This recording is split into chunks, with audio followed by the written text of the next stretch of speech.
With regard to the target range, the shooting range, there are folks on the task force who are interested in it and looking at it. And the big issue there is whether or not it's possible and when it would be possible to find an appropriate setting for that type of recreation. So if you want to keep up with these things, the task force meetings are publicized and posted in the newspapers, and you're more than welcome to come.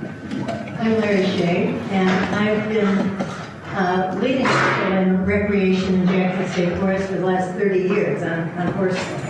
So I certainly know that it's possible for recreation and timber harvest to take place in the same forest at the same time.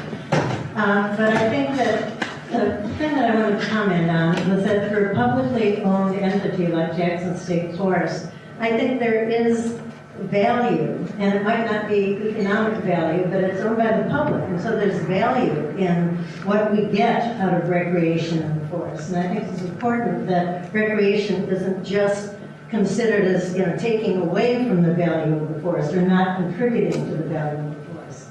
I think it is important in and of itself. Thank you.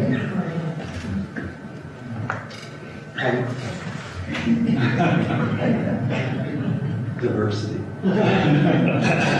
My name is Ross Liberty. I wanted to say that I concur with Nancy Banker's observation on the proper OHV use, and it won't occur unless it is proper and legal and done right. But I wanted to add a little bit to that. We've had some discussions about this, and my view is that when it comes to OHV use in the Jackson State Forest, that it should not happen without the aid of botanists and geologists and archaeologists and properly managed and designed trails so you have reasonable use and sustainable use. Moreover, I want to say that right now, that's not the kind of OHV use that's seen on the Jackson State Forest. The kind of trail maintenance program and trail design program they have now is something on the order of, we'll do that, but I can make it up that hill, right? I mean, that's what we've got right now. I mean, they will be there. And I gotta tell you, you won't, I don't think it's possible to completely keep them off Jackson State Forest. I believe with reasonable access, you'll have reasonable compliance. Another thing that comes along with legal, responsible OHV use will be green sticker money, and that will bring law enforcement. That's a big component of OHV use is the money it brings for law enforcement. As a matter of fact, Sheriff Tom Allman came to the Recreation Task Force and spoke in favor of legal OHV use in Jackson State Forest for that very reason. They will fund the OHV Green Sticker Fund will fund police officers and as a matter of fact, I'm counting on them right now. They fund a full-time position of a guy, a sheriff, to make sure that we're being good. And so I think that it's important to note that the option of no OHV use in Jackson State Forest is not on the table. It's not enforceable. It's not on the table. But responsible OHV use, responsible legal OHV use is on the table. Thank you. In the charter to the advisory group, we were asked to make some initial contributions to the concept of recreation and to help establish the user group. But now that the user group has been formed, that is the group that has prime lead role in the development of issues such that you mentioned. And it's the role of JAG's Recreation Committee to liaise with the task force and to sort of jointly support the overall research, the overall recreation program. But the prime initiatives dealing with OHVs will come through the task force. Can I make one more point? Please. it's a Colombo exit, right? So another thing that's important, I mean, obviously there's finances to be considered, and money's not everything, it's something. And there was a study done by Cal Poly in the Pismo Beach area, and they call it the 5-city area. And that study concluded that they brought in $112 million to the local economy with OHV activity. The economic impact was $112 million of OHV activity in the Pismo Beach area. And I think it's unlikely, they're real close to LA, so they brought up a lot of people from that, but I think that's a little bit unlikely. But, we're not $112 million. I think the county might eat out of that. Thank you. All right, thanks. The gentleman who spoke and pressed Jerry so hard also pressed me. And I would like to see, and I think others would like to see, and Russ, I guess this is your bailiwick, the actual specific numbers that go with that $1 million budget. So that we can actually see what the planning is there. Maybe we might have we as the public here, might have some input about priorities there for the JAG. And the JAG members might also individually have their own thoughts about that. The other thing that the gentleman said that triggered me was this, that I did get an overall impression that a lot of planning has gone into the timber harvest plans, because that's where the pressure is coming from somewhere to someone's, to do that. Well, these other things are in the future, and we'll say these general things about them, and that's the user group's job. But we're going to draw these lines in the map about that and present that and next Monday. So there is an absence of pressure from the other part of the community that isn't here tonight, that is really interested in those aspects of the forest which are spiritual, which are community. And those are so important to this area, the Fort Bragg, that it is mind-blowing. And I don't want to go for more than 60 seconds longer. I was having lunch at the senior center with one of the cadres of gentlemen that shows up every day there, and it's interesting to talk to them, because they've been here forever and for generations in many cases. And so this guy sitting next to me says, Jackson Forest, I haven't been there in 20 years. He really meant 40. And he used to go there all the time with his children. Not anymore. Why? Because it's just a place for homeless people, and it's not maintained, that doesn't provide the amenities that it used to. And not only that, but we didn't need police then. We took care of the forest because it's our forest.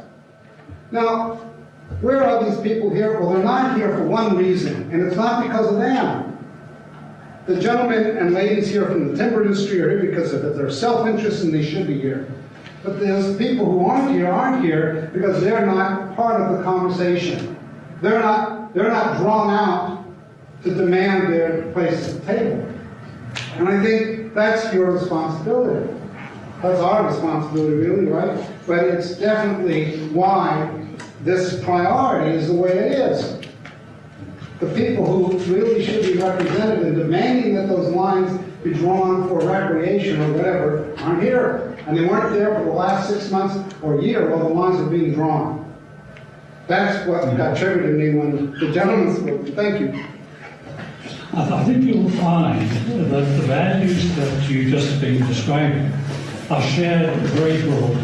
No, I do, but the lines aren't there on the paper. That's the problem. And I think you will find, if you looked at the current 2008 plan, those values are expressed in the existing plan. Yes, And I think when you see the recommendations that come out of the advisory group, we will be supporting very strongly those diverse so that values. they will be economically provided for, not if, when sort of thing. That's the issue. See, that's the Anyone issue. else like to make a comment? Or? No, we share your point of view. Thank you, That's- I got that, thank you. You know, I think recreation's been shortchanged here tonight, and I think there's a lot more emphasis on it than recreation that I think has really been expressed. And there have been issues, there have been real serious problems out there in the forest with security. Young families no longer feel comfortable going out there for just the reasons the previous speaker mentioned. I think we've done a lot already to rectify some of those issues that are being solved as we speak. We've developed trails, we're improving trails. There's a lot of things that are going on. I don't think that recreation has been shortchanged in this process. I was waiting for Peter to get up and pound the table with his shoe, but you know, I think that has been a serious focus of JAG, and I think it's an important one. It's obviously one the public wants, and it's one that has not been shortchanged in this process. There's another issue that we haven't talked about much tonight, and that's interaction and education, outreach, and that's something else that's got to move forward. As harvesting takes place out there, you need to come out and see what we're doing. And not only a stand that's been harvested this summer, but one that was harvested 2 summers ago. See what's going on, understand the progression as we do, and I think you'll have a little more comfort with it. Thank you, Mike. Hi. Mike is actually my father-in-law. My husband is Miles, and Anderson Logging is the company. Third generation, I'm 4th generation of Fort Bragg. We have young children. I ride horses. We're out in the woods all the time. My husband, we go swimming, we go mushroom picking. We love the forest. We love hiking. We love to ride our pedal bikes out there. We have 2 little boys. We have nieces and nephews, all growing up in this area. We love the forest. Not only do we go logging in it and make our money, but we are there because we truly love the trees. We love looking at the hiking. We love camping. That is why our heart and Mike is devoted, and every single person in this room, I feel, has devoted all of their hours, time, headaches over trying to provide this and make everybody happy. And I know that some comments have been made that we're only in here to lace our pockets. I feel that that's very hurtful, and it makes us upset because they are out there busting their tailgates. Every one of you guys have been on this committee to make sure that everybody is able to use that forest, to make sure that the trails are open and safe.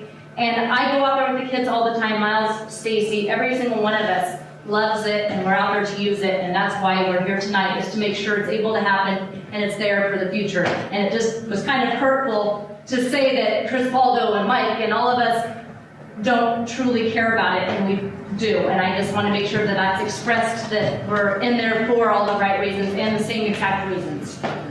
That sounds like Thank you. Mr. Chairman, I wonder if I might speak about recreation a little bit. And it doesn't please me to drive down Highway 24 Lewis and see black plastic wrapped around the campground signs.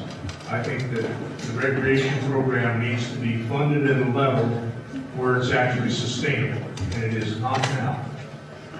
The other part of it that I'd like to point out is that much of the regulation that occurs today would exclude the campgrounds that are built, particularly along the South Fork of the Noyo River.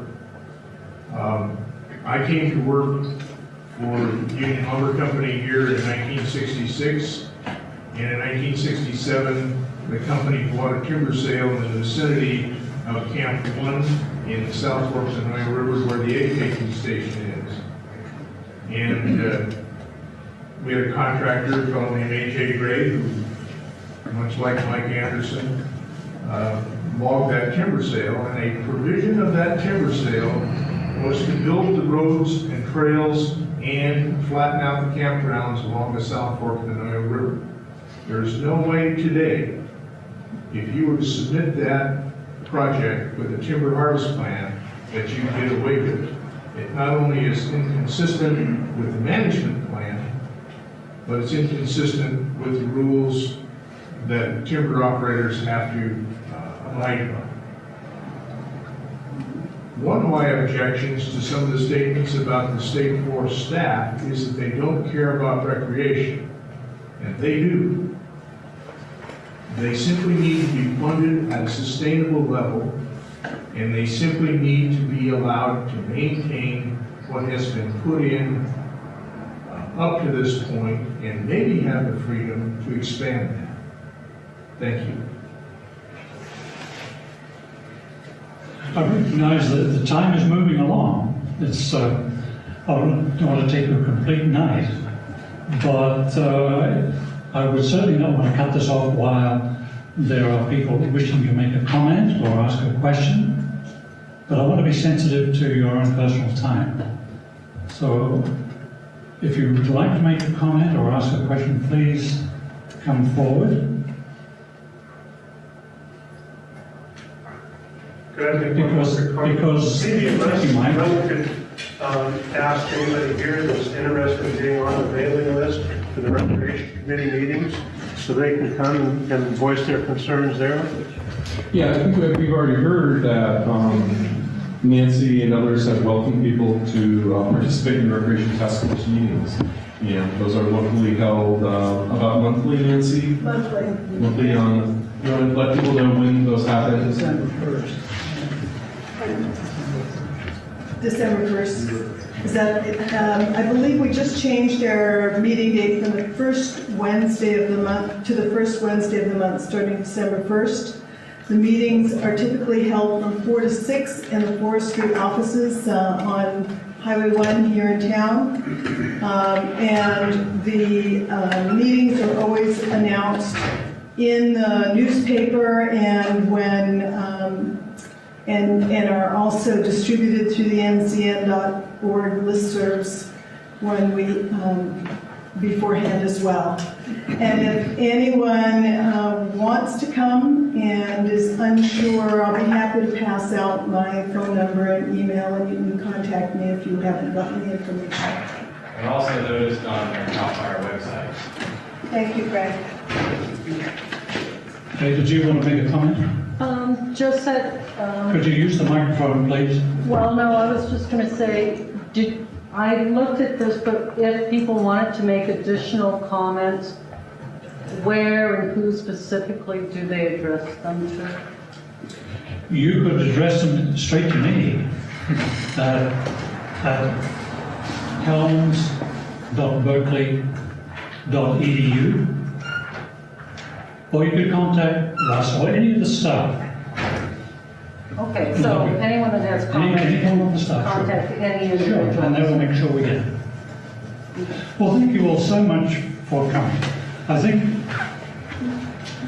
what I think is hopefully abundantly clear is that we all share an enormous passion for the forest. Otherwise, we wouldn't be here. Listen, John, I wanted to say something because of, I'm sorry, Miles' wife, I don't know your name, but I think one of the things that's impressed me, and I'm sure all the other people who are on the advisory group, is how much agreement there has come to be among the people on this group that all the values of the forest, including that everybody there does care about the forest, whether they are loggers or whether they're biologists or whether they're recreation people, and trying to come together with a plan that really provides respect and responsiveness to the needs of all the different people that do have an interest in a stake in the forest. And I think when you look at the overall plan that we've come up with, it does indeed do exactly that. It really does honor the interests of all the different stakeholders in this forest.